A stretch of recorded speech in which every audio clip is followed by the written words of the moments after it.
नमस्ते दोस्तों, मैं राखी आज आपके सामने फिर आई हूँ अपनी एक और नई कहानी लेकर। और जैसा कि मैंने कल वाले अपने एपिसोड में आपको बताया था कि ये जो श्राद्ध है ये 16 दिन के क्यों होते हैं, तो इसी से जुड़ी हुई कुछ और जानकारी मैं आपको आज के इस एपिसोड में दूंगी। मैं आपको आज ये बताना चाहूँगी कि क्यों हम श्राद्ध में कौवों को इतनी ज़्यादा इम्पोर्टेंस देते हैं। हमारे शास्त्रों में कहा गया है कि जितना ज़रूरी ब्राह्मण को भोजन कराना है श्राद्ध के समय में, उतना ही ज़रूरी हम गाय और कुत्ते और कौवों को खाना खिलाना भी उतना ही ज़रूरी माना जाता है। ऐसा कहते हैं कि गाय के अंदर गाय एक सबसे पवित्र जानवर होता है और उसके अंदर करीबन 32 करोड़ देवी देवता निवास करते हैं।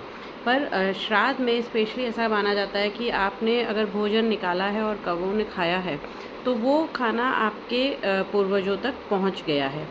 तो ऐसा भी कहते हैं कि कौवे जो हैं वो हमारे पितृलोक के बीच में और इस धरती के बीच में दूत का कार्य करते हैं।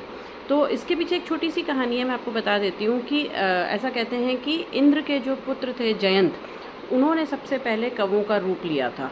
और जिस वक्त श्री राम और सीता जी जिस वक्त वनवास में थे, तो ये ही जयंत ने सीता जी के पाँव में चोंच मार के घाव कर दिया था। और इससे श्री राम जो है वो बहुत नाराज़ हुए थे और उन्होंने तिनके से अपना ब्रह्मास्त्र चलाया था और उसकी एक आंख फोड़ दी थी। पर उसके बाद उनको अपनी गलती में जो जयंत थे उनको अपनी गलती महसूस हुई और उन्होंने श्री राम से इसके लिए क्षमा मांगी। और फिर श्री राम ने उन्हें ये वरदान दिया था कि ठीक है, अब जब भी श्राद्ध में जो भी खाना खिलाया जाएगा और तुम अगर उस खाने को ग्रहण करोगे, तो वो खाना हमारे पूर्वजों तक पहुंचेगा, तो तुम्हें हमेशा श्राद्ध में सबसे ज़्यादा इम्पोर्टेंस मिलेगी। तो ये श्री राम जी का ही आशीर्वाद या वरदान था जिसकी वजह से श्राद्ध में कौवों को इतनी ज़्यादा इम्पोर्टेंस मिलती है। तो ये जानकारी मैं आज आप लोगों को देना चाहती थी। आई होप कि आपको पसंद आई होगी। अगर पसंद आए तो मेरे चैनल को सब्सक्राइब कीजिएगा। Thank you.